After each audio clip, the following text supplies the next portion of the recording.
Assalamualaikum warahmatullahi wabarakatuh. Kami dari kelompok 5 yang beranggotakan Nurul Hoirun Nisa, Alia Kunitat Villa Putri, Miranti Aryani, dan Herdita Dewi Cahyani akan menerangkan mengenai filsafat Islam.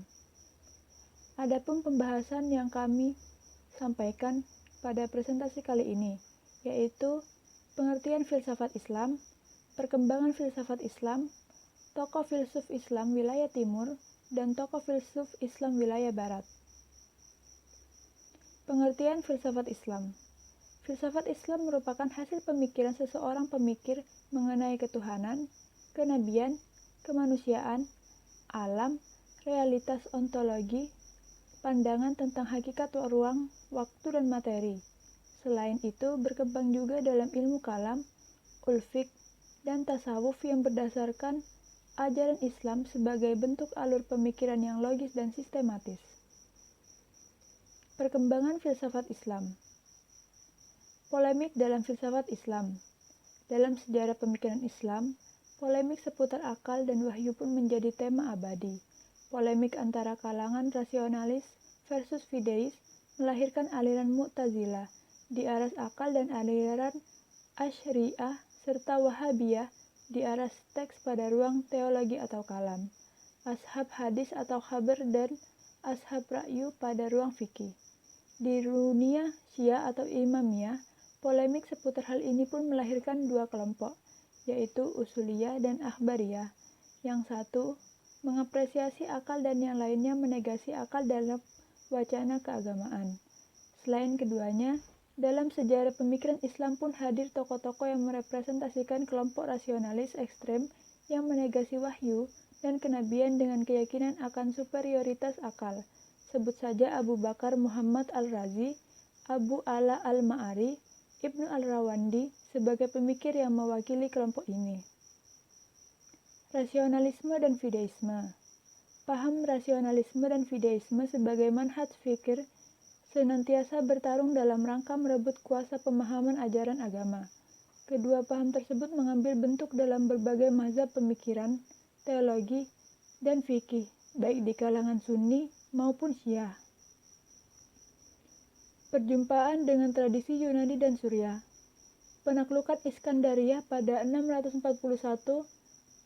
memperluas kekuasaan bangsa Arab atas Timur Tengah. Sejak diperintahkan oleh Iskandar Agung, kawasan Timur Tengah seperti Mesir, Suriah, dan Irak menjadi taman peradaban Yunani. Jatuhnya Iskandariyah yang selama periode Ptolemy I menggantikan posisi Athena sebagai lumbung filsafat dan sains, membawa bangsa Arab untuk bersentuhan secara langsung dengan peradaban Yunani dan peradaban-peradaban Timur Tengah lain. Di kalangan Yunani, buku-buku Aristoteles terkenal dengan nama organon yang berarti alat. Pengaruh besar dari Aristoteles yaitu dari sudut kenyataan bahwa kaum muslim banyak memanfaatkan metode berpikir logis menurut logika formal atau silogisme Aristoteles. Perjumpaan dengan tradisi Persia dan India. Orang-orang Arab tidak dapat melepaskan diri dari pengaruh Persia dan India, terutama dalam bidang ilmu positif, kedokteran, dan lembaga-lembaga politik. Salah satu filsuf yang cukup terpengaruh oleh pemikiran filosofis India ialah Abu Bakar Ar-Razi. Aspek yang paling istimewa dari pandangannya tentang manusia dan dunia ialah kepercayaan. Akan tetapi, kurang adil apabila tidak melihat dari dua sumber fundamental Islam, yakni Al-Quran dan Sunnah Nabi Shallallahu Alaihi Wasallam. Tokoh filsuf Islam wilayah Timur. Al-Kindi. Al-Kindi berasal dari suku Kindah di Yaman, tetapi ia lahir di Kufa pada tahun 796 Masehi. Al-Kindi menganut aliran Mu'tazilah dan kemudian belajar filsafat. Al-Kindi meninggal dunia sekitar tahun 866 Masehi. Karya filosofisnya yang cukup terkenal adalah Fi al-Falsafah al-Ula. Teori ketuhanan. Al-Kindi merupakan filsuf Islam pertama yang menggagas bukti rasional filosofis tentang Tuhan dengan menunjukkan eksistensi Tuhan melalui argumentasi atau dalil al-hudus. Filsafat jiwa dan akal. Menurut Al-Kindi, jiwa atau ruh tidak tersusun, tetapi mempunyai arti penting, sempurna, dan mulia. Al-Farabi. Al-Farabi lahir di Wasit pada tahun 870 Masehi. Al-Farabi yang menciptakan sistem filsafat yang lengkap. Al-Farabi juga menjadi guru bagi Ibnu Sina dan filsuf-filsuf lainnya, sehingga beliau mendapat gelar guru kedua setelah Aristoteles yang mendapat gelar guru pertama. Beberapa karya tulisnya diantaranya yaitu intisari buku tentang metafisika, mempertemukan pendapat kedua filsuf Plato dan Aristoteles, dan karya-karya lainnya. Teori epistemologi. Al-Farabi membangun teori epistemologi yang terpusat pada analisis terhadap syarat-syarat yang harus dipenuhi agar memperoleh ilmu atau pendidikan. Teori emanasi. Menurut Al-Farabi, Allah menciptakan alam semesta melalui emanasi, dalam artian bahwa wujud Tuhan melimpahkan wujud alam semesta. Ibnu Sina. Ibnu Sina lahir di Afsana pada tahun 980 Masehi. Beliau meninggal dunia di Hamazan pada tahun 1037 Masehi. Pada usia 16 tahun, beliau sudah mampu belajar filsafat dan kedokteran secara otodidak dan banyak orang yang belajar padanya.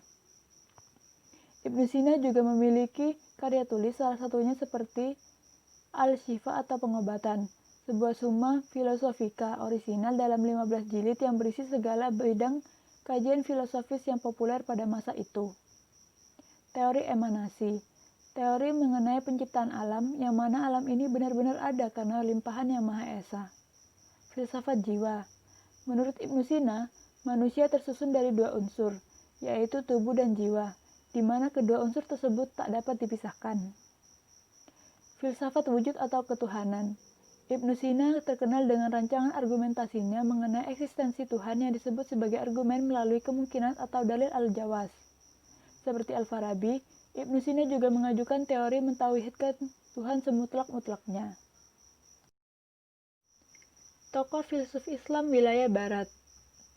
Ibnu Bajjah lahir di Saragossa menjelang akhir abad ke-11 dan meninggal dunia karena keracunan pada 1138. Kontribusi yang ditinggalkannya antara lain beberapa risalah dalam ilmu logika yang masih tersimpan di perpustakaan Escorial Spanyol, risalah tentang jiwa, dan sebagainya. Teori pemerintahan. Karya utama Ibnu Bajjah, Pemerintahan Soliter, bertitik tolak pada bagaimana membentuk sebuah rezim politik yang sesuai dengan cita-cita kehidupan soliter para filsuf sejati. Teori itisal, kontak intelektual dengan Tuhan. Ibnu Bajjah percaya bahwa pengetahuan tidak diperoleh semata melalui indera.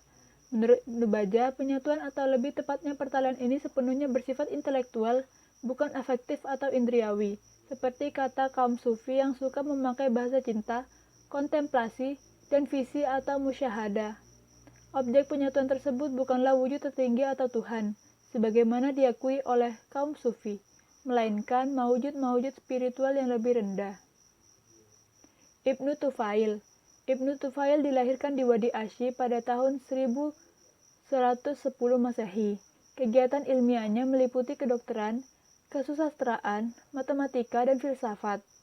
Buku-buku biografi menyebutkan beberapa karangan dari Ibnu Tufail yang menyangkut beberapa persoalan filsafat seperti filsafat fisika, metafisika, kejiwaan, dan sebagainya. Akan tetapi, karya-karya tersebut tidak mampu bertahan hingga hari ini, kecuali sebuah karangan terkenal yaitu Risalah Hai Ibnu Yaksan, yang merupakan intisari pikiran-pikiran Ibnu Tufail dan yang diterjemahkan ke dalam berbagai bahasa. Hai Ibnu Yaksan atau pengembaraan intelektual individu. Dalam pendahuluan Hai, Ibnu Tufail mengatakan bahwa tujuannya adalah untuk menjabarkan kebijaksanaan iluminatif yang dapat diturunkan ke dalam mistisisme, untuk dapat melukiskan keadaan yang tidak dapat diungkapkan dengan kata-kata. Ibnu Tufail terpaksa menggunakan alergi atau tamsil, karena sifatnya tidak langsung dan tidak eksplisit. Ibnu Rusyid.